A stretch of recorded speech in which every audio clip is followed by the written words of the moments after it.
Baik, selamat pagi teman-teman semua. Materi pengambilan keputusan klinik sesuai yang apa yang sudah saya sampaikan ke Sipen pagi ini akan saya lakukan secara online dengan menjelaskan menggunakan video yang linknya sudah teman-teman bisa akses di YouTube gitu ya. Baik, mungkin kita mulai saja terkait dengan materi pengambilan keputusan klinik ini. Saya screen terlebih dahulu. Apa yang dimaksud pengambilan keputusan klinik dan bagaimana nanti cara melakukannya? Karena hal ini terkait dengan kemampuan kita nantinya atau teman-teman nantinya ketika sudah menjadi perawat profesional atau bahkan sebelum lulus pun ketika teman-teman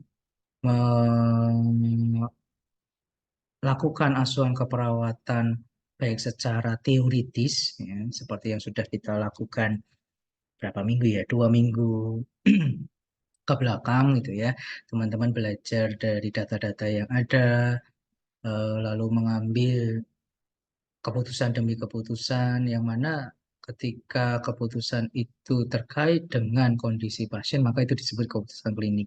Termasuk juga ketika nanti teman-teman praktek ke lapangan, entah itu di level sarjana ataupun nanti di level nurse, sekalipun belum menjadi perawat profesional dalam arti belum apa namanya belum mendapatkan STR gitu ya, belum mendapatkan izin untuk praktek, tapi ketika teman-teman nanti belajar baik di fase sarjana ataupun fase nurse gitu ya, langsung ke pasien, maka mau tidak mau teman-teman akan melakukan pengambilan keputusan klinik. Sebab pengambilan keputusan klinik itu adalah intinya adalah pengambilan keputusan ketika kita melakukan asuhan kepada pasien. Ya.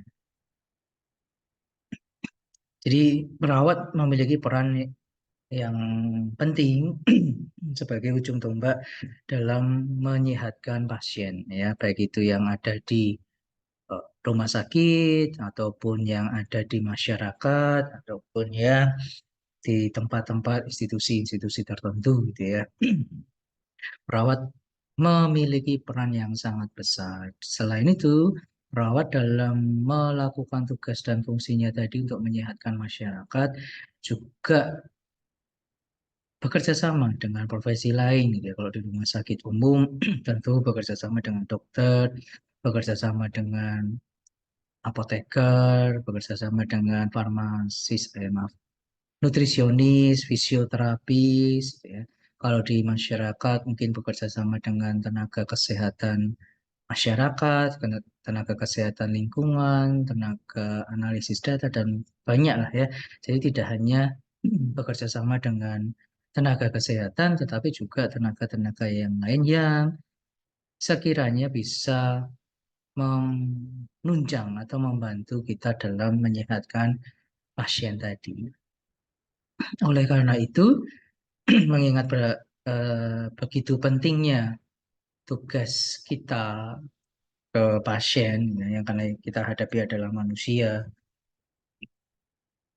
dan semua tindakan keperawatan kita itu bisa menyehatkan pasien, bisa membantu kesehatan pasien, maka penting bagi perawat untuk memiliki kemampuan clinical decision making atau pengambilan keputusan klinis. Karena dengan adanya clinical decision making ini akan menentukan tindakan keperawatan apa yang akan kita lakukan pada pasien. Ya, simpelnya seperti yang sudah saya jelaskan berkali-kali di materi sebelumnya, ketika teman-teman memutuskan, oh ini diagnosanya A, lalu kemudian menentukan tindakannya apa, maka tanpa tindakan yang tepat, diagnosa itu tidak akan teratasi atau tujuan yang sudah kita tetapkan sebelumnya dari diagnosa tersebut tentu tidak tercapai. Hasil akhirnya tentu akan merugikan pasien, ya kan? Jelas ya, apalagi kalau pasien kita adalah manusia ya berarti apa namanya bisa membuat dia semakin sakit atau bahkan meninggal dunia kalau kita tidak memiliki clinical decision making atau kemampuan pengambilan keputusan klinis yang mumpuni. Untuk mengambil keputusan yang baik secara klinis itu didasarkan pada yang pertama, bukti ilmiah terbaru atau hasil penelitian terbaru. Kenapa seperti itu? Karena penelitian-penelitian di bidang kesehatan ataupun sosial khususnya itu mengalami perubahan yang relatif cepat. Ya, sebagai contoh, sebelum tahun 2019 kita tidak mengetahui tentang apa itu COVID.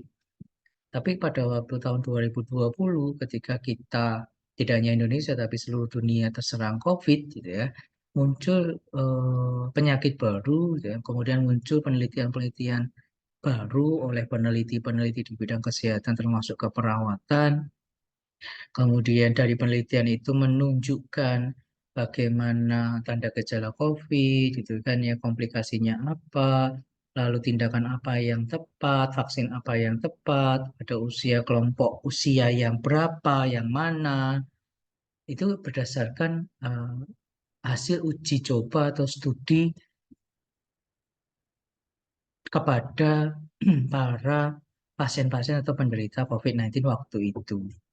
Sehingga dari kejadian tersebut, dari hasil penelitian tersebut muncul ilmu baru, teori baru. Ya, contoh yang lain lagi yang pernah saya sampaikan juga terkait dengan perawatan luka, gitu ya. Dulu perawatan luka menggunakan betadine. Kemudian ada hasil penelitian yang menunjukkan bahwa kalau menggunakan betadine itu ternyata semakin merusak jaringan kulit atau jaringan otot dari si pasien yang kita rawat lukanya. Lalu kemudian dikembangkan lagi, oh kalau begitu perawatan luka hanya cukup dengan membasuh atau membersihkan luka itu dengan air atau larutan garam, NaCl.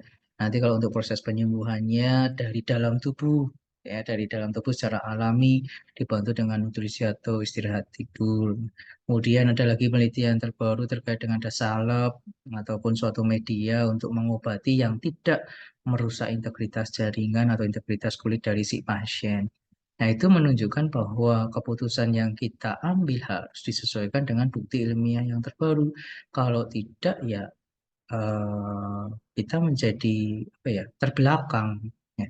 Kita tertinggal ilmunya atau pasiennya akan menjadi rugi. Ya, contoh tadi, hasil penelitiannya sudah jelas bahwa betadine itu merusak kulit pasien, gitu. Kalau misalnya Anda sebagai perawat tidak membaca, tidak banyak membaca hasil penelitian terbaru, Anda masih mengikuti penelitian yang lama yang terkait dengan betadine tadi, akhirnya yang dirugikan siapa? Pasien. Dan yang dirugikan pasien lagi. Sehingga memang kita harus baca, gitu ya. Tadi saya bilang membaca, menganalisis hasil-hasil penelitian terbaru baik di Indonesia maupun di luar negeri. Kemudian pengambilan keputusan klinis juga harus didasarkan pada pedoman, karena dimanapun Anda bekerja pasti ada yang namanya pedoman, standar. Ya, ikutin standar itu. Di kampus Anda belajar standar teoritis, gitu kan ya, yang tertuliskan di buku blog, buku panduan, praktikum, atau buku modul dan lain sebagainya. Tapi di lapangan setelah Anda bekerja nanti, Anda harus menyesuaikan diri dengan standar yang ada di lapangan, di rumah sakit atau di lahan fasilitas kesehatan yang tempat Anda bekerja. Kenapa bisa seperti itu ya? Karena teoritis itu kan istilahnya standar paling ideal lah, standar tertinggi gitu ya. Tetapi pada kondisi lapangan di Indonesia yang mungkin kepulauan, yang apa namanya tidak semua daerah memiliki kemajuan teknologi yang sama, mungkin standarnya bisa berbeda. Selama prinsipnya tetap bisa terpenuhi, selama pasien tetap bisa apa namanya disembuhkan dengan standar itu ya tidak masalah, ikutin saja, gitu ya. Jadi tetap Anda harus mengikuti tempat kerja Anda. Jangan memaksakan, karena mungkin saja rumah sakit atau tempat Anda bekerja tidak mempunyai dana untuk melakukan sesuai dengan standar teoritis yang ada di kampus misalnya, seperti itu. Kemudian keputusan klinis yang baik juga didasarkan pada pengalaman klinis. Jelas ya, pengalaman klinis saya misalnya menghadapi pasien-pasien gangguan jiwa atau masalah psikososial tentu lebih banyak dari Anda yang baru semester 2 gitu ya, atau ya dari kakak Anda yang masih nurse seperti itu yang mungkin ketemu pasien saja tidak pernah atau ketemu pasien dengan masalah kejiwaan itu mungkin hanya satu dua orang dibandingkan saya yang mungkin sudah ratusan ya, ya akan membedakan keputusan yang saya ambil. Pengalamannya beda, hasil apa ya istilahnya ya, hasil tahunya berbeda, evaluasi dari kelebihan kekurangan saya dulu selama memberikan ASKEP itu tentu akan lebih banyak yang akhirnya mempengaruhi saya mengambil keputusan klinis yang saat ini ketika saya berhadapan dengan pasien dengan diagnosa yang sama. Kemudian keputusan klinis yang baik juga didasarkan pada pertimbangan individu atau pasien. Saya sudah tekankan kemarin ketika membuat perencanaan selalu libatkan pasien dan keluarga. Kenapa ya? Karena yang akan menjalankan rencana tindakan kita itu adalah pasien dan keluarga. Itu ya, kita lebih banyak memfasilitasi pasien dan keluarga. Kita lebih banyak memberikan latihan atau mengajarkan pada keluarga, pasien dan keluarga supaya mereka lebih mampu lagi, memiliki kemampuan pengetahuan yang lebih tinggi lagi untuk mengatasi masalah kesehatannya. Ya, sehingga saat kita membuat keputusan klinik, misalnya tentang apa itu manajemen nyeri dengan teknik non farmakologi, ya kita libatkan pertimbangan pasien. Eh, kita kita apa namanya itu kita berikan alternatif gitu ya ibu untuk nyeri yang ibu rasakan ini saya bisa memberikan hipnosis atau guided imagery atau eh, terapi yoga meditasi ibu mau yang mana. Tiga pilihan ini tentu sudah dipertimbangkan dengan tiga faktor yang belakang ya yang terkait dengan hasil penelitian, pedoman klinis, dan pengalaman klinis. Ya, sudah ketemu tiga opsi tadi, hipnosis, guided imagery, sama yoga atau meditasi. Nah, yang keempat, kita sampaikan ke pasien dan keluarga, mana yang lebih prefer atau lebih suka dilakukan oleh individu dan keluarga. Misalnya mereka tidak mau, saya tidak mau hipnosis dan yoga, itu tidak sesuai dengan keyakinan saya, ya udah, tidak masalah. Kita tentukan, kita ambil keputusan bahwa tindakan yang akan dilakukan untuk manajemen nyeri pada pasien ini adalah apa tadi, guided imagery ya. Tapi ini kan sudah didasari pada bukti penelitian terbaru, pedoman klinis dan pengalaman klinis sebelumnya. Pengambilan keputusan klinis intinya adalah suatu proses yang meliputi diagnosa klinis, penilaian, dan keputusan tentang apa yang harus dilakukan. Berarti semua yang sudah kita lakukan kemarin, gitu ya, Anda belajar membuat diagnosa, menegakkan diagnosa, membuat rencana keperawatan, melakukan dan mengevaluasi itu semua adalah bagian dari pengambilan keputusan klinis. Ya, sehingga seperti yang saya sampaikan sebelumnya, jangan apa istilahnya, asal. Jangan ngasal, jangan dukun, karena tadi sudah saya jelaskan bahwa pengambilan keputusan klinis Anda akan mempengaruhi sehat sakitnya pasien, ya. Akan mempengaruhi apakah pasien Anda itu makin sehat atau sebaliknya makin memburuk kesehatannya, bahkan sampai mungkin meninggal dunia gara-gara salah diagnosa atau malpraktek. Ya, itu selalu makanya selalu saya tekankan ya jangan jangan main-main dengan asuhan keperawatan, jangan main-main dalam belajar bagaimana melakukan setiap tahapan asuhan keperawatan ya kalau memang Anda ingin jadi perawat loh ya, tapi kalau ini hanya ingin dapat gelarnya aja terus nanti kerjanya kerja yang lain yang bukan perawat ya itu terserah Anda gitu ya.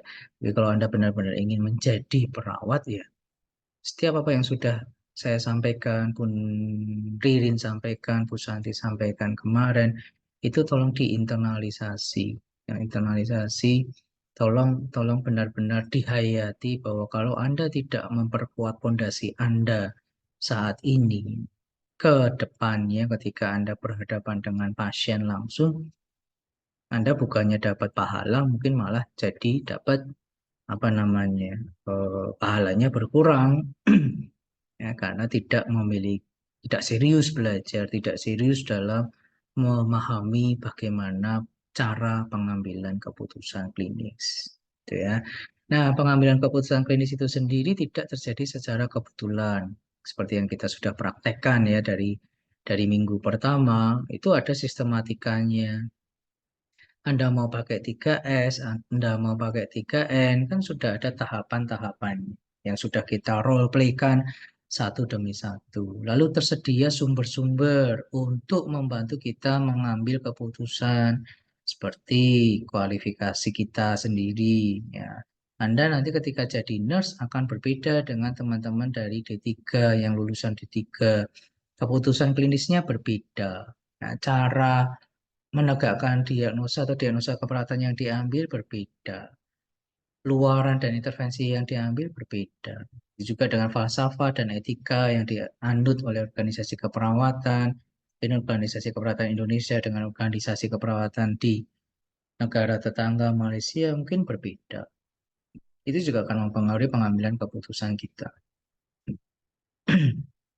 Saya aja lah ya, saya sebagai perawat jiwa dengan misalnya Bu Santi sebagai perawat medikal bedah ketika menghadapi pasien yang sama, keputusan klinis yang kami ambil bisa berbeda ya. Mungkin Bu Santi fokus ke fisiknya, medikal bedahnya. Ya, saya selain fokus ke medikal bedahnya, saya juga fokus ke psikososialnya. Contohnya seperti itu. Mungkin nanti prioritasnya berbeda karena Bu Santi fokus ke medikal bedahnya, saya fokus ke psikososialnya. Mungkin bisa berbeda nanti prioritasnya. Semuanya itu adalah bagian dari cara pengambilan keputusan klinis.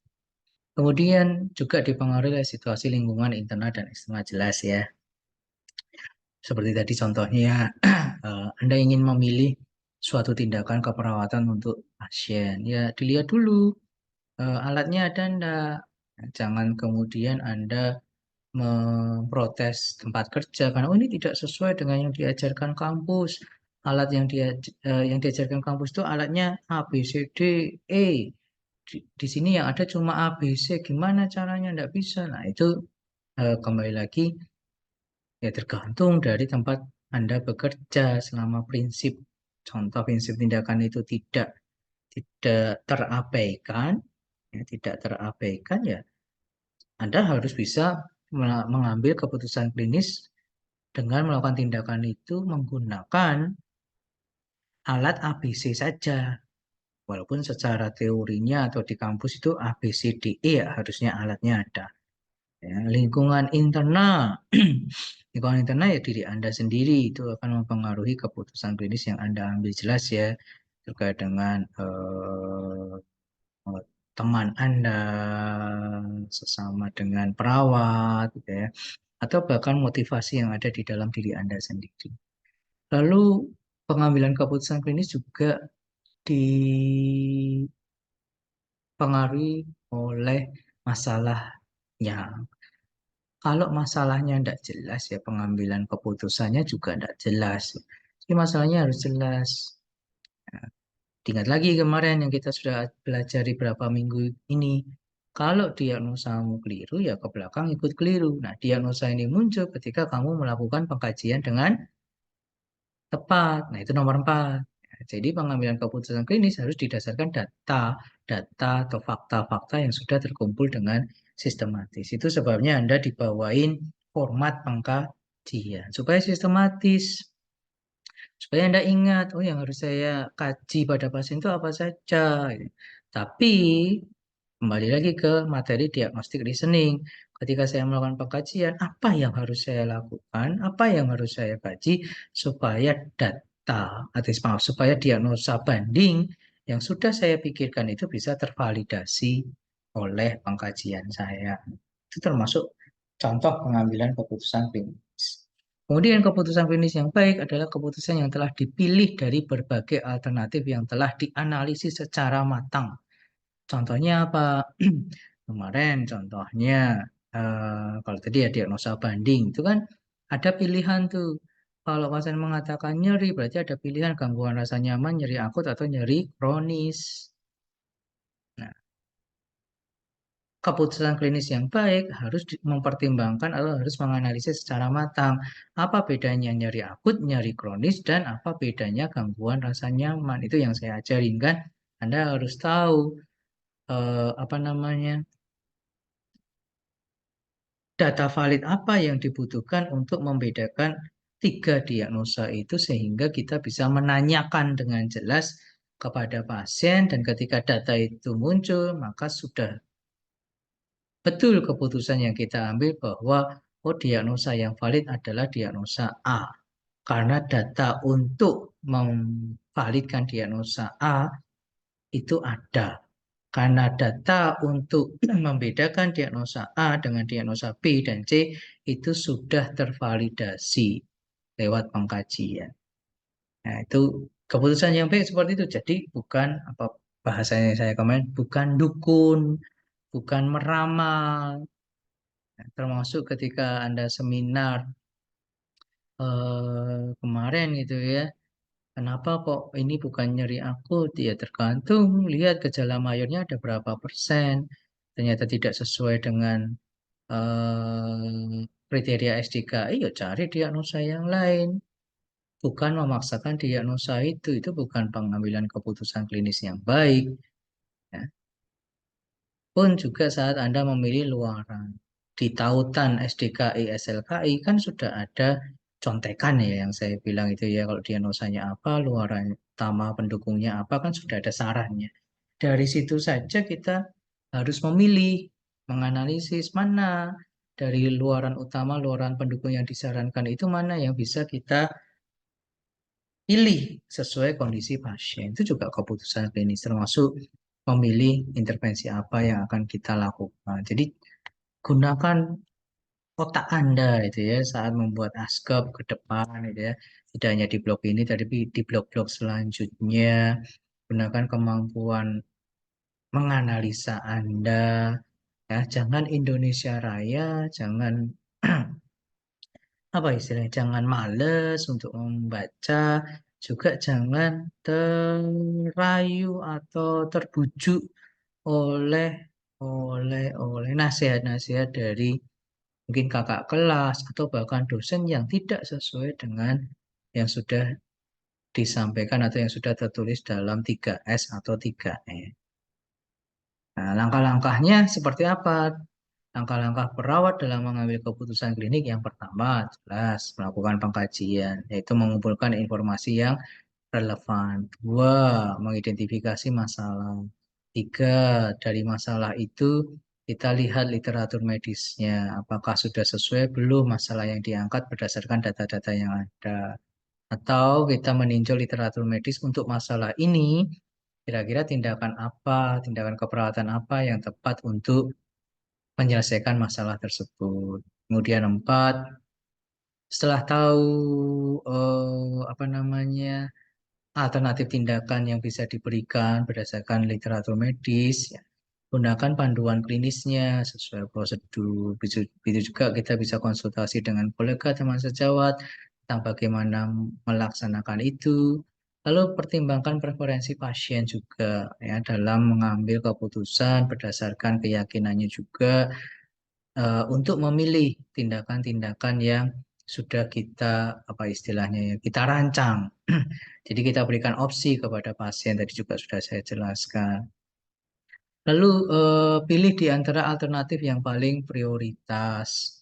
Pilih di antara alternatif yang paling prioritas ya artinya berdasarkan rencana-rencana Anda itu sorry berdasarkan diagnosa-diagnosa itu mana yang prioritas diagnosanya itu kan kita juga sudah berlatih gitu ya.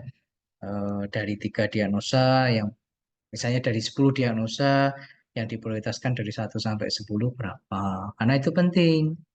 Nah, jadi besok-besok kalau mengerjakan ASKEP, Berapapun banyaknya diagnosa yang bisa ditegakkan, ya Anda tegakkan. Kalau ada 10, ya tegakkan 10. Jangan malas.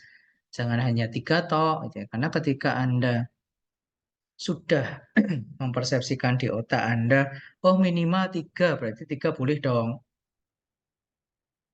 Lalu Anda melihat catatan pengkajian Anda, begitu ketemu 3 masalah langsung berhenti. Padahal mungkin ada data-data di tempat lain, artinya di tempat lain di format Anda, yang bisa mengarah ke diagnosa yang lebih prioritas, gitu ya.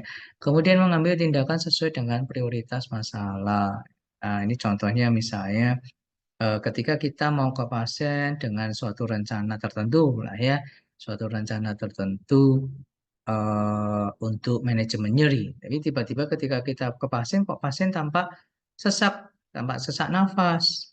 Ya kita jangan memaksakan diri untuk melakukan manajemen nyerinya. Nah, kita lakukan manajemen pola nafasnya. Sekalipun saat diprioritaskan, diagnosa nyeri akut itu lebih tinggi prioritasnya daripada diagnosa gangguan pola nafas. Ya, tetapi saat ke pasien bisa bisa berubah. Gitu ya. Itu juga di jiwa, di pasien saya di gangguan jiwa.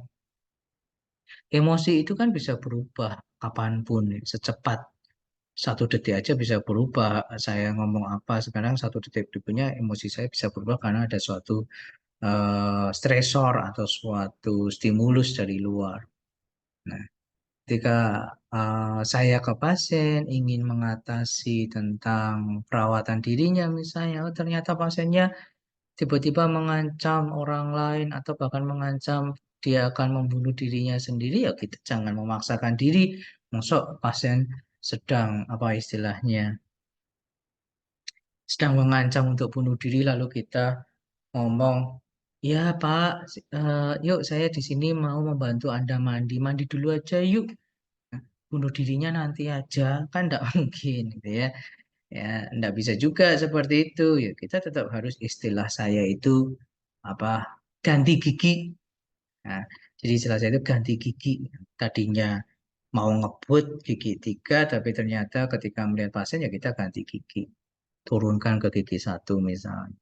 Kemudian setelah melakukan tindakan meninjau keputusan yang sudah diambil terkait tindakan tadi, apa konsekuensinya, lalu kita lakukan evaluasi. Dari evaluasi itu kita planningkan rencana tindak lanjut. Jadi kalau mau diringkaskan ini tidak berbeda ya, atau bahkan sama dengan tahapan pengkajian kita, tahapan asuhan keperawatan kita dari pengkajian sampai evaluasi. Jadi ya memang tahapan-tahapan yang sudah Anda kerjakan itu adalah semuanya berisi pengambilan keputusan klinik gitu ya. Yang mana tadi sudah saya sebutkan akan mempengaruhi sehat atau sakitnya pasien. Jadi tolong mumpung Anda di semester 2 saya selalu tekankan, yuk serius kalau memang mau jadi perawat serius, ya kan?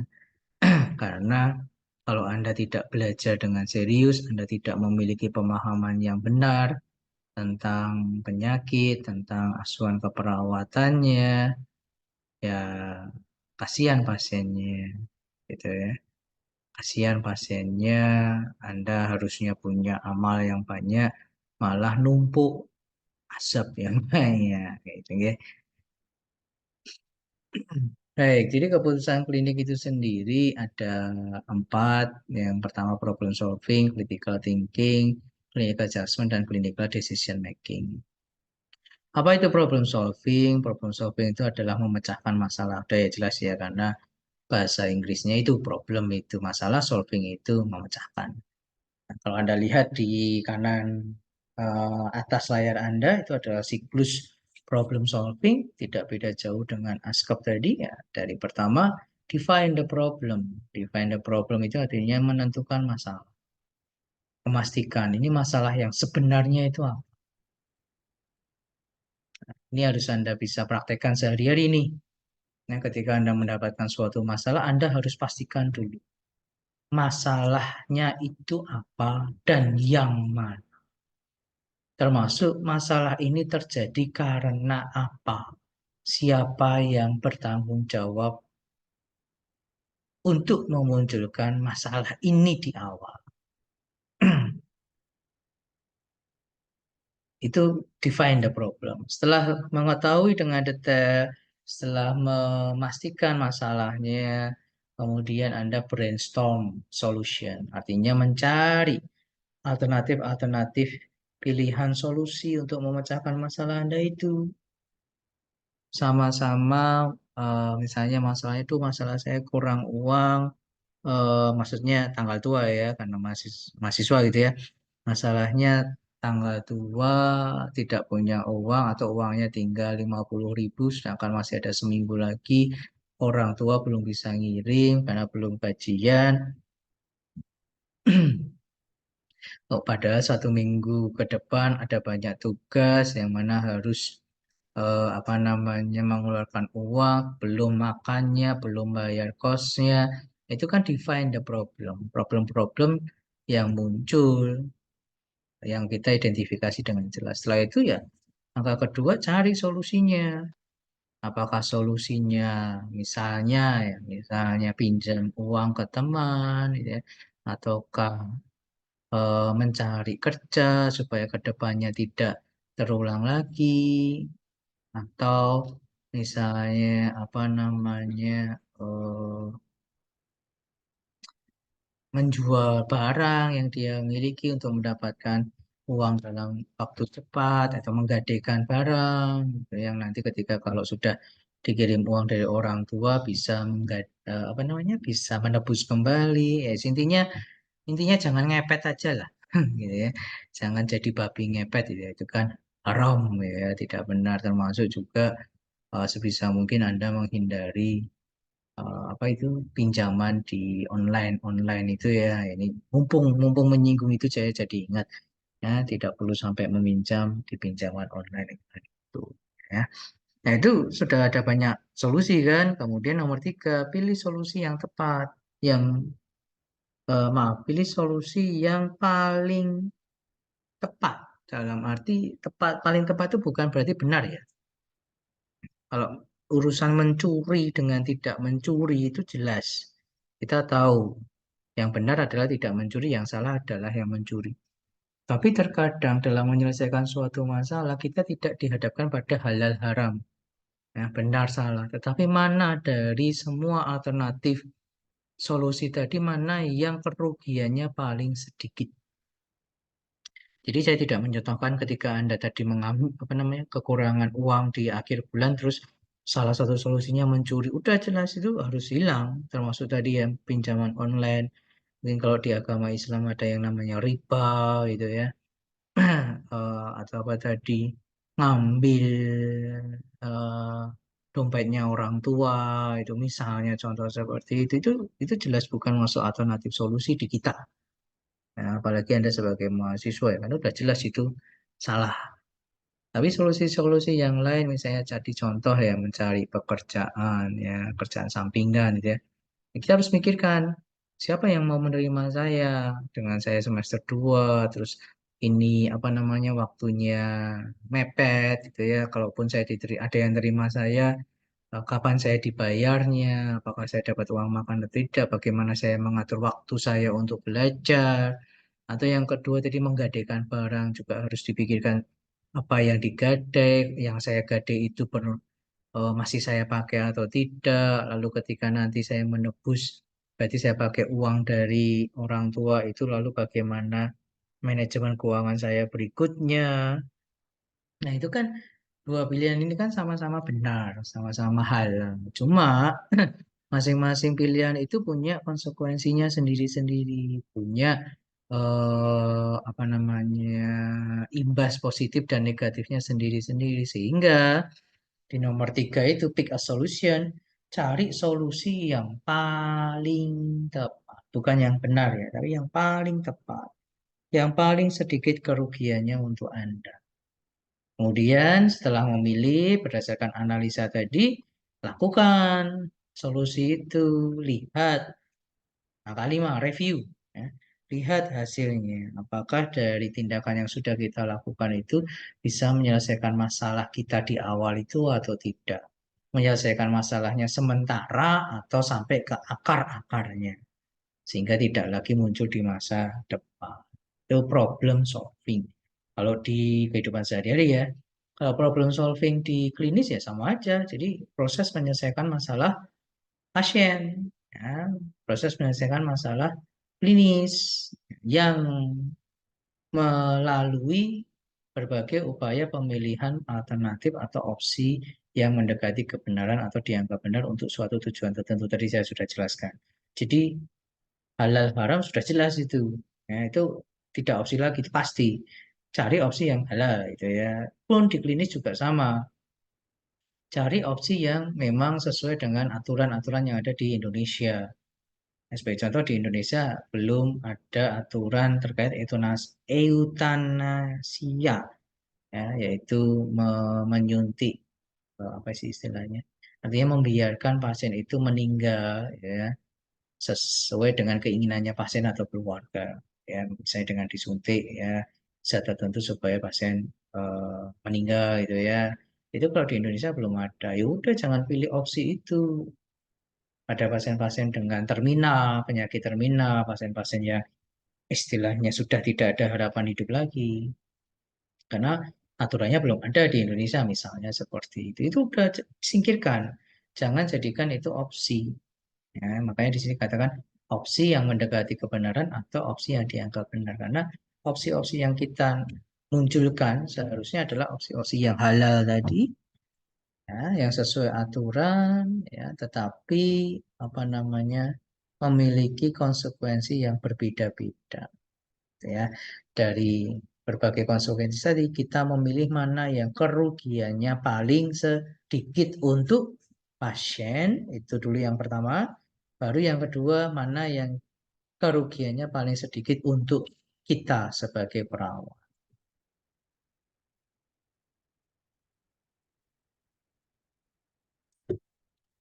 Nah, ini sudah saya jelaskan tadi terkait siklusnya.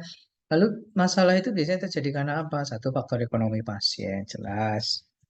Ya, masalah stunting mungkin terkait dengan ketidakmampuan orang tua menyediakan makanan atau pemeriksaan kesehatan yang berkualitas pada si anak.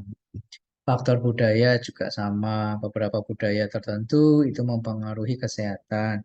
Misalnya budaya-budaya di suku-suku tertentu di Indonesia yang masih mengkonsumsi minuman keras itu ya pada pesta-pesta tertentu. Nah, itu kan bisa menyebabkan masalah-masalah kesehatan. Ya, kemudian faktor biologis jelas ya, nyeri, kok nyeri apa? Virus, bakteri, kelainan fungsi dan sebagainya. Faktor psikologis, apa namanya? Trauma, trauma masa lalu, trauma-trauma atau kegagalan-kegagalan eh, mencapai tujuan yang sudah kita tetapkan itu bisa menyebabkan masalah di kesehatan mental kita. Nah, masalah-masalah itu yang harus kita cari solusinya menggunakan problem solving skill dengan tahapan. Ya. Tadi kan 5 tahapan, ini lebih detail lagi. Saya rasa tidak berbeda ya. Merumuskan masalah, ditelaah. Ditelaah itu artinya contohnya lebih detail lagi. Ini masalah dari mana, siapa yang menyebabkan, 5W satu hal lah. What, when, where, who, why, how. Nah, itu menelaah. Nah, kalau yang di siklus yang saya jelaskan tadi kan define the problem, itu sudah lengkap. Ya. Merumuskan hipotesis, ke merumuskan hipotesis itu merumuskan apa namanya dugaan sementara bagaimana cara menyelesaikan masalah tersebut. Gitu ya. Kemudian melakukan apa namanya eh, pengumpulan data dari alternatif-alternatif solusi itu, ya, solusi mana yang kerugiannya lebih sedikit, keuntungannya lebih banyak, ya. Dari situ kemudian kita buktikan, oh berarti pilihan pilihan tindakan ini lebih bermanfaat untuk si pasien, lebih bermanfaat untuk menyelesaikan masalahnya pasien. Kalau sudah kita lakukan, kita tentukan pilihan penyelesaiannya, kita lakukan itu, ya. Jadi tidak beda jauh dengan siklus yang sudah saya jelaskan tadi. Nah, faktor-faktor yang mempengaruhi problem solving skill atau kemampuan memecahkan masalah, yang pertama dari diri kita sendiri, apakah kita punya motivasi untuk menyelesaikan masalah pasien, termasuk menyelesaikan masalah kesehatan kita sendiri. Apakah kita memiliki kepercayaan dan sikap yang salah terkait dengan penyakitnya pasien? Ya, contoh ya, mungkin ada perawat yang masih mempersepsikan bahwa gangguan jiwa yang dialami pasien-pasien di rumah sakit jiwa itu dikarenakan pengaruh setan gitu ya, atau santet dari dukun-dukun atau apa. Ya, tentu saja itu akan mempengaruhi keputusan klinis yang dia ambil dalam menegakkan diagnosa, dalam memilih tindakan sampai melakukan tindakannya. Berbeda dengan perawat yang dia tidak memiliki keyakinan yang salah dari apa namanya penyebab gangguan jiwanya itu. Lalu dari kebiasaan-kebiasaan kita, eh, misalnya kita terbiasa untuk mencari cara yang cepat untuk menyelesaikan masalah. Nah, itu juga akan mempengaruhi keputusan klinis kita dalam menyelesaikan masalah pasien. Ya, pengennya yang cepat gitu ya. Ya. Sering ini saya lihat itu ya, karena terlalu sibuk dalam apa namanya melakukan tindakan ke pasien, akhirnya dokumentasinya apa namanya Indonesia Raya lah istilahnya seperti itu ya. Nah, masalahnya ketika dokumentasi ini kan ada kegiatan menulis nih ya.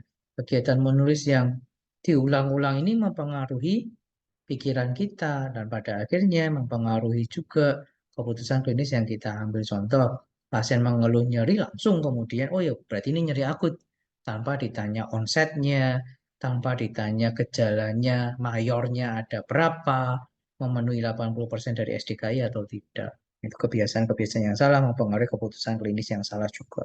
Emosi jelas. Emosi kita juga bisa menyebabkan keputusan klinis yang salah.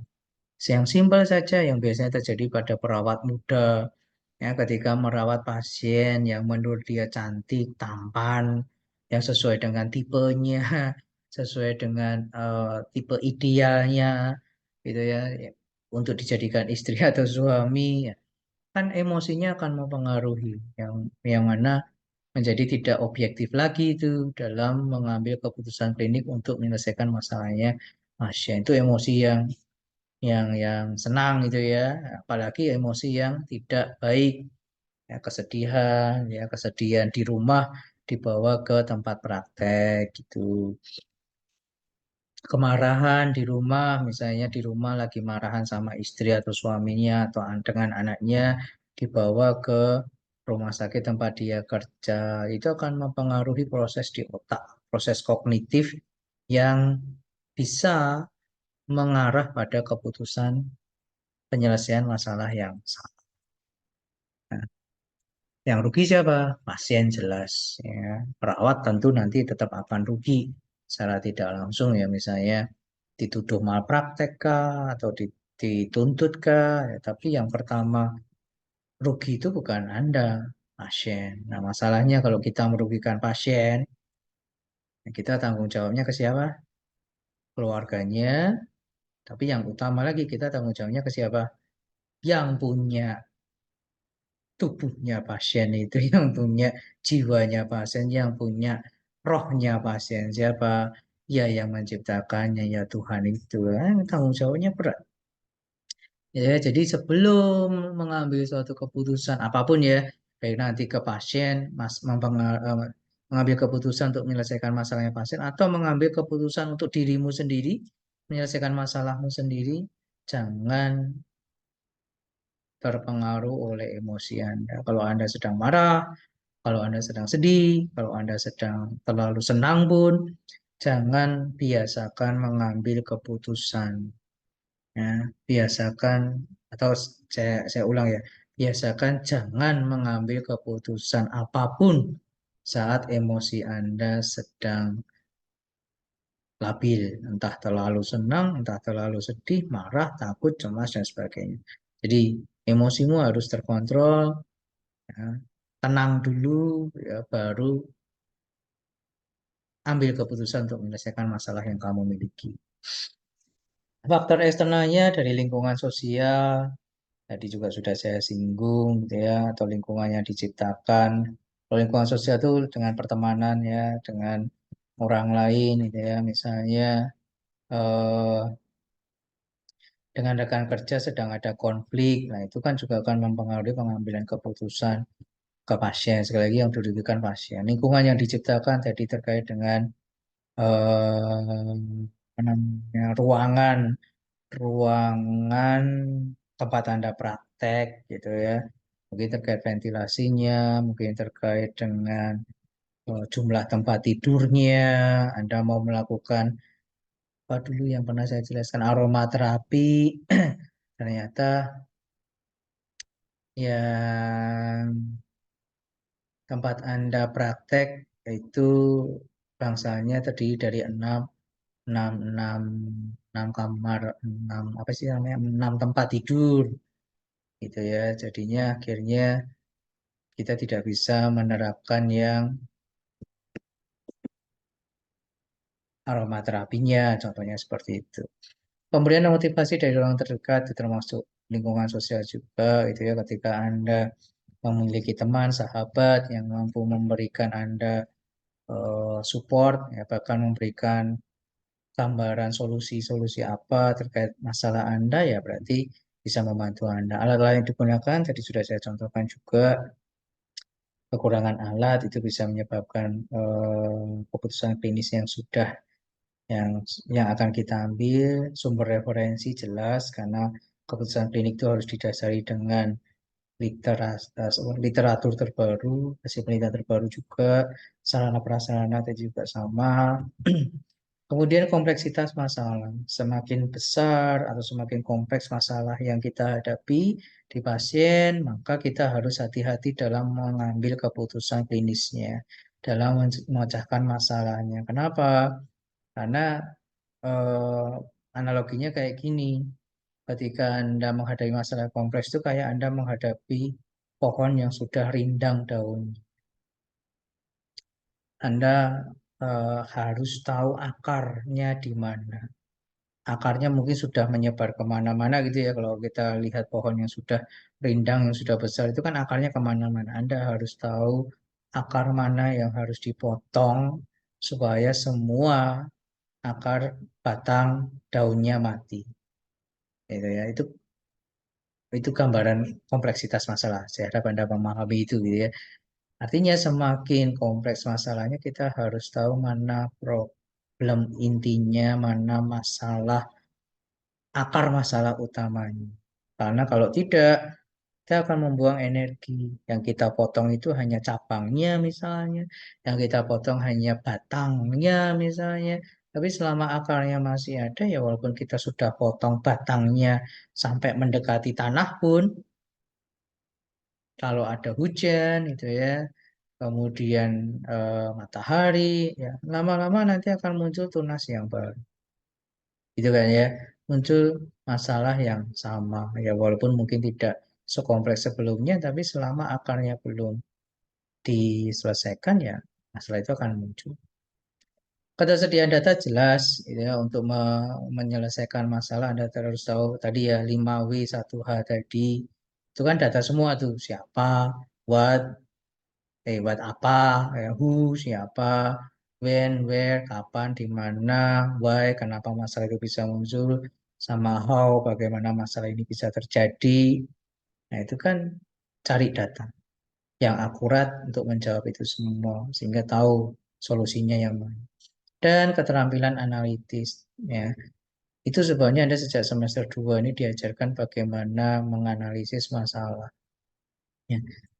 Makanya kemarin yang jarang praktek gitu ya. Kalau praktek nebeng Kalau role play nebeng dengan temannya ya karena belum punya SDKI atau 3N ya itu akan menghambat Anda lah nantinya itu ya. Ya Anda masih bisa mengejar di blok-blok selanjutnya tapi kan apa namanya butuh energi ya. Makanya dilatih dari sekarang.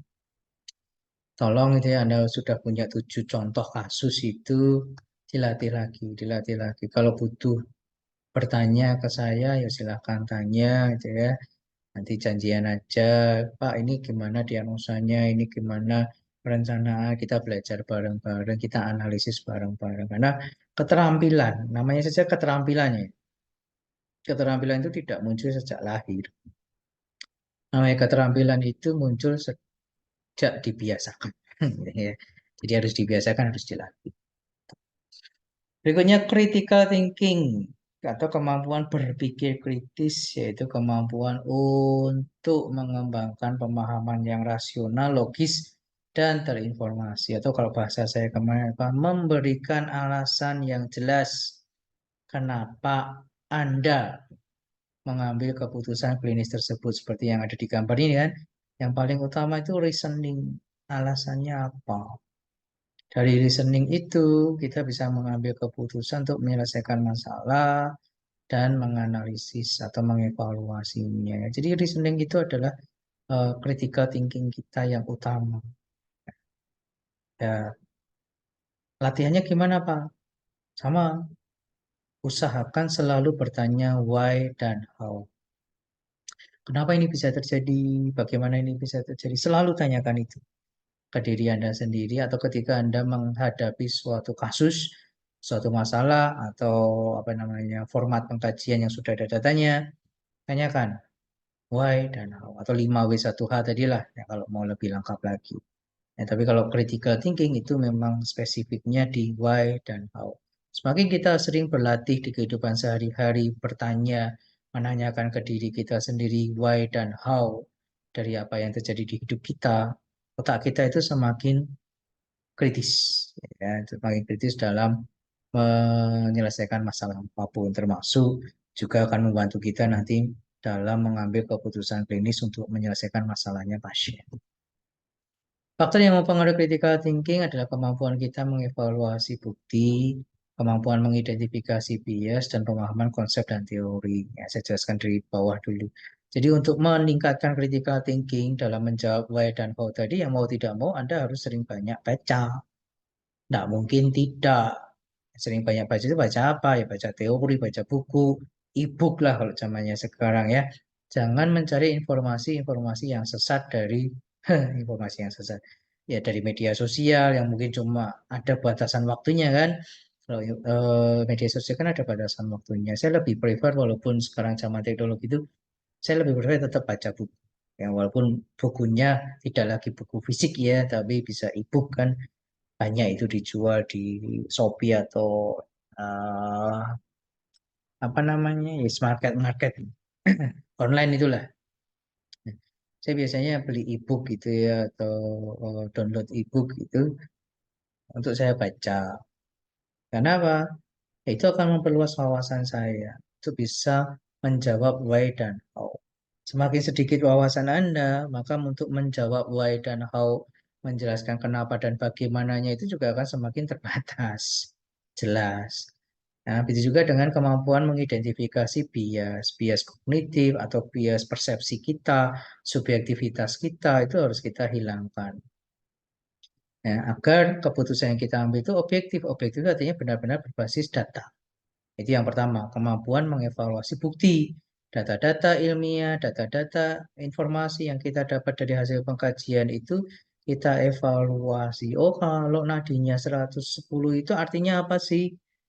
Semakin Anda banyak membaca, tidak, ya contohnya, Anda hanya membaca secara fisiologi saja. Oh, kalau nadinya 110 itu berarti mungkin apa namanya tekanan darahnya sedang naik contohnya atau mungkin dia sedang beraktivitas sehingga jantungnya berdetak lebih kencang untuk apa namanya menyalurkan oksigen ke sel. Tapi kalau Anda membaca teori yang lebih banyak lagi, bisa teori psikologis ya, kenapa kok nadi bisa naik? Anda akan mendapat jawaban-jawaban yang lebih banyak lagi. Oh, ini karena cemas. Ya, cemasnya itu merangsang otak mengeluarkan hormon adrenalin. Adrenalin membuat apa namanya otak berpikir bahwa sel-sel di tubuh itu harus mendapatkan energi untuk melawan rasa cemas atau rasa takut itu. Sehingga tekanan nadi, sorry, frekuensi nadinya naik. Nah, itu kan untuk menjawab why dan how tadi kan Anda perlu baca banyak teori, itu yang paling bawah ya.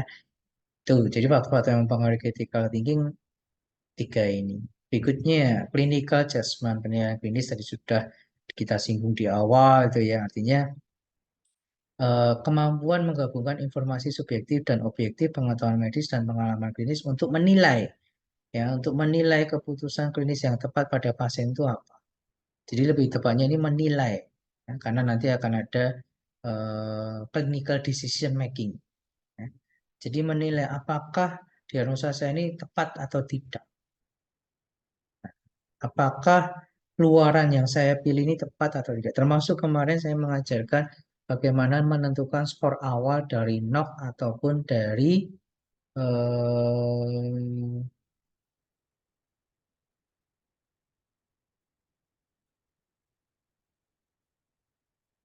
SLKI. Itu kan termasuk dalam clinical judgment, melakukan penilaian. Oh, meringis yang seperti ini berarti masuk meringis yang skor berapa? Oh, apa meneh? Gelisah yang seperti ini itu termasuk gelisah yang berapa? Kayak mana? Itu kan. Nah, itu kan kita melakukan penilaian klinis, penilaian skornya. Nah, itu ditentukan satu pengalaman klinis kita yang pernah saya sebutkan juga. Ketika Anda sering apa namanya merawat pasien dengan nyeri, gitu ya, Anda akan bisa melihat, oh ada meringis yang kayak gini, ada meringis kayak gini, ada meringis kayak gini, ada meringis kayak gini, ada meringis kayak gini, ada meringis kayak gini, gitu kan ya. Itu di hasil pengalaman itulah akhirnya membuat suatu eh, penilaian klinis bahwa oh meringis yang skor satu kayak mana, skor 2 kayak mana, skor 3 kayak mana, skor 4 kayak mana, skor 5 kayak mana. Makanya pengambilan keputusan klinis itu dipengaruhi juga oleh pengalaman kita praktek. Termasuk saya juga sama. Ketika saya banyak praktek atau banyak merawat pasien dengan gangguan jiwa, bagaimana cara mereka tersenyum, itu saya sudah berdasarkan pengalaman sebelumnya saya sudah bisa metani lah boso Jawa nih, boso Indonesia nih apa. Sudah bisa memperhatikan, membuat suatu apa namanya kriteria. Oh, tersenyum yang kayak gini itu artinya apa? Oh, tersenyum yang kayak gini itu artinya apa? Oh, tersenyum yang seperti ini itu artinya apa? Ditambah dengan matanya yang seperti ini artinya apa? Jadi bukan berarti saya pandai meramal orang, bukan. Tapi memang dari pengalaman itu saya bisa membuat judgement. Judgement itu penilaian ya. Dari penilaian, semakin sering saya ke pasien, maka judgement saya akan semakin tajam. Penilaian saya semakin tajam. Oh, nyeri yang seperti ini tuh skornya segini. Nah, oke. Kemudian pengetahuan medis jelas. Ya, tanpa ilmu yang cukup Anda tidak bisa melakukan penilaian. Tanpa Anda tahu definisi nyeri akut dan nyeri kronis, Anda tidak mungkin bisa menilai nyeri yang dikeluhkan pasien ini akut atau kronis atau malah gangguan rasa nyaman. Ya, bisa dipahami ya. Itu sebabnya saya membuat PR Anda lah ya, karena mungkin kita tidak ketemu lagi. Tolong setiap hari Anda bacalah itu satu halaman dari diagnosa Anda. Apakah SDKI atau Nanda terserah Anda. Baca satu halaman saja, tapi lengkap dari definisi sampai ke bawah itu kondisi klinis terkait. Saya tidak minta Anda menghafalkan, tapi saya minta Anda baca. Karena dari baca Anda tahu. Kalau Anda tidak pernah baca, Anda tidak tahu tuh bedanya nyeri akut, nyeri kronis, gangguan rasa nyaman. Kalau tidak saya kasih tahu kemarin. Betul kan ya? Termasuk juga kemarin kita belajar apa itu? Ketidakstabilan glukosa darah misalnya. Atau perbedaan eh, apa itu gangguan pola nafas. Bagaimana menegakkan gangguan pola nafas misal. Jangan menunggu dosen Anda. Ya. Bahkan beberapa kasus yang mungkin Anda akan latih sepanjang berapa 4 tahun ke depan ya sampai nurse. itu mungkin tidak sebanyak apa yang tertulis di SDKI gitu lah ya. Dan- Atau sebaliknya, Anda tidak menegakkan diagnosa sebanyak itu karena Anda tidak pernah baca SDKI. Jadi saya minta Anda mengerjakan PR Anda, tidak usah dikumpul. Ini kesadaran Anda pribadi ya. Yang tadi ya saya bilang, kemampuan Anda akan mempengaruhi banyaknya pahala Anda kalau Anda mau mengejar pahala atau sebaliknya ya. Itu akan mempengaruhi amal perbuatan Anda itu ya. Jadi baca SDK itu dari definisi sampai kondisi klinis terkait tidak perlu dihafal, baca saja. Nanti kalau sudah selesai semua diagnosa Anda baca, balik lagi ke awal. Terus lakukan itu. Sehingga nanti lama-lama Anda bisa oh bedanya diagnosa A, B, C itu apa. Masuk, sehingga Anda tadi penilaiannya benar. Gitu. Oh ini lebih tepatnya gangguan rasa nyaman. Ya kan? Dengan 80% gejalanya. Oh, ini gangguan pola tidur tidak bisa karena 80% gejalanya tidak tercukupi. Oh, ini bersihan jalan nafasnya tidak bisa karena 80% gejalanya tidak terpenuhi. Lama-lama bisa seperti itu. Saya dulu juga belajarnya seperti itu, tapi pakai nanda ya karena SDKI kan memang masih baru dan saya belum selesai mengulang mengulang apa itu mengulang masing-masing diagnosa itu ya. Jadi itu pengetahuan medis yang mempengaruhi penilaian klinis kita. Empati persepsi juga akan mempengaruhi yang tadi sudah saya jelaskan juga ya di pengalaman klinis. Eh, Awalnya saya tidak paham. Oh, pasien senyum kayak gini itu artinya apa toh? Ya, tapi ketika saya mulai berempati, melatih empati saya pada pasien-pasien gangguan jiwa saya bisa tahu gitu ya walaupun dia senyum, oh ini sedang sedih nih karena senyumnya beda. Itu kan penilaian, ya kan? Menilai bahwa pasien ini sedih walaupun senyum.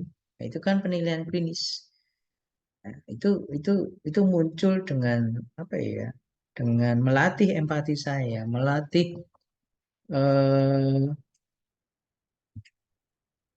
melatih kemampuan memperhatikan saya. Ya, apa ya? Memperhatikan saya salah. Melatih kemampuan saya dalam memperhatikan orang lain. Ya. Ya, untungnya saya dulu memang awalnya bukan awalnya dari dulu memang saya memang orangnya suka memperhatikan gitu ya. Ya, bukan sombong tapi maksudnya memperhatikan kondisi sekitar saya karena saya memang jarang apa namanya tidak terlalu banyak berinteraksi dengan orang, saya lebih suka memperhatikan orang ya ternyata itu ada manfaatnya juga ya. Ya, Tuhan menjerumuskan saya dalam tanda kutip ke keperawatan jiwa ya karena tadi empati saya, perhatian saya itu menjadi lebih terasa. Dan akhirnya saya bisa mengenali pola-pola tadi itu loh. Termasuk juga yang psikolog atau konselor dan lain sebagainya yang terkait jiwa. Kami bukan dukun, kami bukan orang yang bisa meramal, nah, tetapi kami hanya melihat pola. Yang melihat pola, kami mempertajam empati kami mempertajam perhatian kami, persepsi kami, sehingga kami tahu ada perubahan pola. Dan kami bisa menilai, menjudgment, oh ini ada gangguan nih, oh ini ada masalah psikologis nih, atau tidak. Berikutnya clinical decision making atau pengambilan keputusan klinis. Nah, ini termasuk satu rangkaian dari problem solving dan sebagainya tadi. Tapi intinya clinical decision making adalah proses mencari keputusan terbaik tadi. Nah, proses pemilihan opsi terbaik dari berbagai alternatif yang sudah kita pertimbang. Yang melibatkan integrasi bukti ilmiah, panduan klinis, pertimbangan pasien, dan pemahaman konteks klinis. Jadi panduan klinis bukti ilmiah jelas data, ya kan? Data-data yang ada sudah kamu kumpulkan dalam format pengkajian itu akan mempengaruhi diagnosa yang Anda tegakkan, akan mempengaruhi luaran yang Anda tegakkan, akan mempengaruhi intervensi yang Anda tegakkan.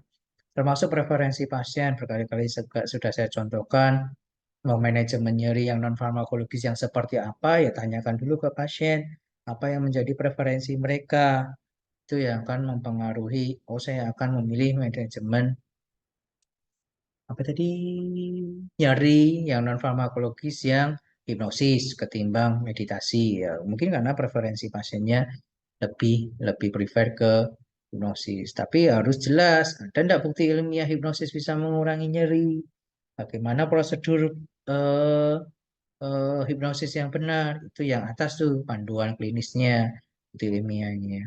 Sesudah mengetahui preferensi pasien, kita pertimbangkan konteks klinisnya, termasuk sumber daya. Oh, kalau saya mau hipnosis, bisa enggak ya di kamar kelas 3 contohnya, yang satu kamar itu ada 6 ruangan. Terganggu enggak ya ketika saya memberikan kalimat-kalimat sugestif untuk hipnosis, terganggu enggak dengan lingkungan sekitarnya. Kondisi sosial ekonomi, mungkin beberapa tindakan. Tadi contohnya hipnosis dengan yoga misalnya. Untuk yoga mungkin pasien perlu membeli matras. Dia punya enggak apa namanya matrasnya? Atau dia punya uang enggak untuk membeli matrasnya? Atau kondisi kalau untuk hipnosis butuh tempat yang nyaman misalnya. Dia punya kemampuan sosial ekonominya punya ndak untuk membeli apa ya jenenge kursi yang nyaman gitu ya, serta peraturan dan kebijakan yang berlaku. Ya, tadi tuh mau mempraktekkan hipnosis di rumah sakitmu boleh ndak? Mau mempraktekkan aromaterapi, rumah sakitmu memperbolehkan tidak? Mau mempraktekkan apa itu? Terapi berbasis animal, animal itu hewan, maaf. Terapi berbasis hewan, rumah sakitnya memperbolehkan tidak? Nah, itu akan mempengaruhi decision making yang kita buat, intervensi yang kita buat, luaran yang kita buat akan dipengaruhi oleh hal tersebut. Tuh. Nah, kemudian masuk ke apa namanya slide berikutnya, persepsi membuat keputusan klinis itu harus berdasarkan satu matrik model, nanti ada contohnya. Dua, kita harus berpikir kreatif. Kreatif itu penting, tapi ingat kreatif yang sesuai aturan. Ya, tadi sudah saya jelaskan. Aturan ada itu bukan untuk dilanggar, tapi kita bisa berpikir kreatif, mencari celah dari aturan tersebut selama tidak merugikan pasien, selama 3S, 3N-mu itu tidak apa namanya, terlanggar, selama profesionalismemu tidak terlanggar, selama etika dan sumpah profesimu tidak terlanggar, silahkan berkreasilah. Contoh lah ya, aromaterapi yang bagus pakai diffuser, diffuser itu ya, diffuser. Terus kemudian apakah dengan cairan aromanya sudah ada wadahnya sendiri. Nah, ketika Anda tidak mempunyai itu atau ketika pasien tidak mempunyai sumber daya ekonomi yang cukup untuk membeli diffuser atau aromaterapinya yang mungkin harganya mahal, Anda berpikir kreatif lah bagaimana menggantikan diffuser itu dengan alat yang lebih sederhana tapi ngefek gitu ya. Kan yang penting bisa membuat cairannya atau minyaknya itu menguap gitu ya, sehingga uapnya bisa dihirup. Itu juga dengan cairannya, apakah Anda bisa mencari cara untuk membuat cairan itu sendiri, minyak itu sendiri, dan mengajarkan ke si pasien, Bu, cara membuat minyak aromaterapinya seperti ini ya, daripada Ibu beli ratusan ribu, Ibu bisa bikin sendiri, harganya lebih murah. Nah, itu kreatif tanpa melanggar aturan. Kemudian dalam membuat keputusan ini kita harus mau belajar seumur hidup dalam membuat keputusan. Karena apa? Selama Anda hidup ya masalah itu ada. Itu kalau dalam konteks pribadi ya. Tapi kalau dalam konteks pekerjaan ya selama Anda mau jadi perawat, gitu kan ya selama itulah Anda harus belajar supaya tadi keputusan klinis yang Anda tegakkan, yang Anda putuskan itu tidak merugikan pasien. Ingat ya, kembali lagi ingat, kamu ke pasien itu urusannya bukan cuma ke pasien tok, tapi juga ke keluarga dan Tuhannya. Memprioritaskan keputusan selama perjalanan pengobatan pasien jelas ya. Ada keputusan-keputusan yang harus kita prioritaskan sesuai kondisi pasien. Itu sebabnya juga saya pernah bilang diagnosamu itu, diagnosa prioritasmu itu bisa berubah-ubah. Itu kan ya. Bisa juga kemarin saya pernah ngomong rencanamu itu, rencana keperawatanmu itu bisa berubah-ubah tergantung dari hasil evaluasi Anda. Ya, jadi Ya, ya, ikutilah perjalanan perawatan pasien itu, perjalanan pengobatan pasien ya kita harus bisa istilahnya memprioritaskan keputusannya sesuai kondisi pasien, termasuk ya, merefleksikan penilaian dan keputusan dalam supervisi klinis ya dalam kita ke pasien gitu ya kita bisa menyampaikan penilaian dan keputusan kita ke pasien. Kemudian apa yang dimaksud dengan matrik model, Pak? Ini matrik model adalah alat yang digunakan untuk membantu pemahaman dan pengambilan keputusan dalam konteks klinis. Kalau tadi mungkin saya menjelaskan kok kayaknya pengambilan keputusan itu kayaknya kualitatif banget gitu ya, kayak benar-benar contoh ya pengalaman individu dan sebagainya, pengalaman klinis, pengalaman bersama pasien, empati dan sebagainya itu kan benar-benar murni dari kualitas seorang perawat.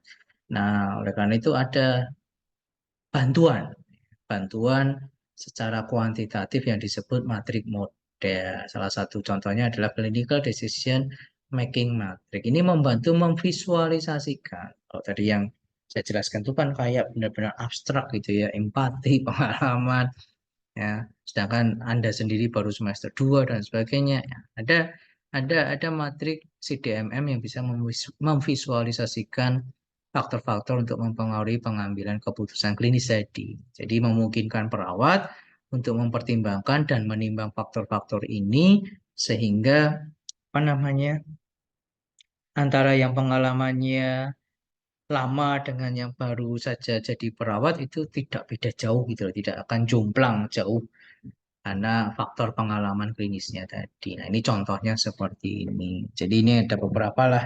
Tuh, kadang juga kita bisa menggunakan kuesioner lah.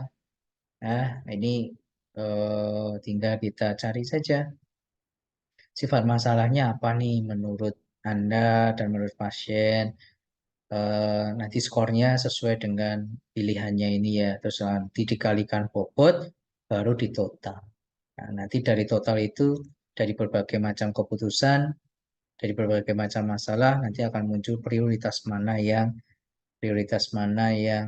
sorry, masalah mana yang diprioritaskan. Semakin besar angkanya, ya, semakin diprioritaskan masalah itu untuk di atas. Atau semakin besar keputusan klinis itu eh, diambil.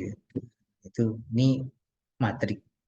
Jadi mempermudah kita lah daripada apa tadi gapnya celahnya terlalu luas misalnya saya dengan Anda gitu ya pengalamannya berbeda pengetahuannya berbeda dan gapnya terlalu luas ini bisa menjadi pembantu ya penolong lah untuk oh, perawat-perawat muda untuk mengambil keputusan klinis itu yang bisa saya sampaikan teman-teman semua gitu ya nanti silakan Anda me, apa namanya mengerjakan kuis ya, post testnya gitu ya, dan nilainya harus 100 ya. Saya silakan nanti tidak akan saya batasi, tidak akan saya batasi apa namanya eh, berapa kali Anda bisa mengerjakan tes tersebut. Ya, intinya kalau belum ya silakan ambil ambil ulang lagi tesnya gitu ya, jawab sampai semua benar. Ya, pokoknya nilai semua benar lah Nah, saya lupa nilainya 10 apa 100. Pokoknya intinya jawab semuanya benar. Kalau sudah menjawab semuanya benar, maka itu akan saya jadikan dasar untuk mempresensikan. Ya, saya anggap Anda hadir kalau nilai post-test Anda semua benar. Dan post-testnya berasal dari apa yang sudah saya sampaikan tadi. Contoh-contoh saya tadi bukan hanya dari materi yang tertulis di PowerPoint. Itu mungkin dari saya, teman-teman semua. Sampai ketemu lagi nanti siang di materi yang berikutnya. Saya akhiri, selamat pagi, sukses buat untuk semua.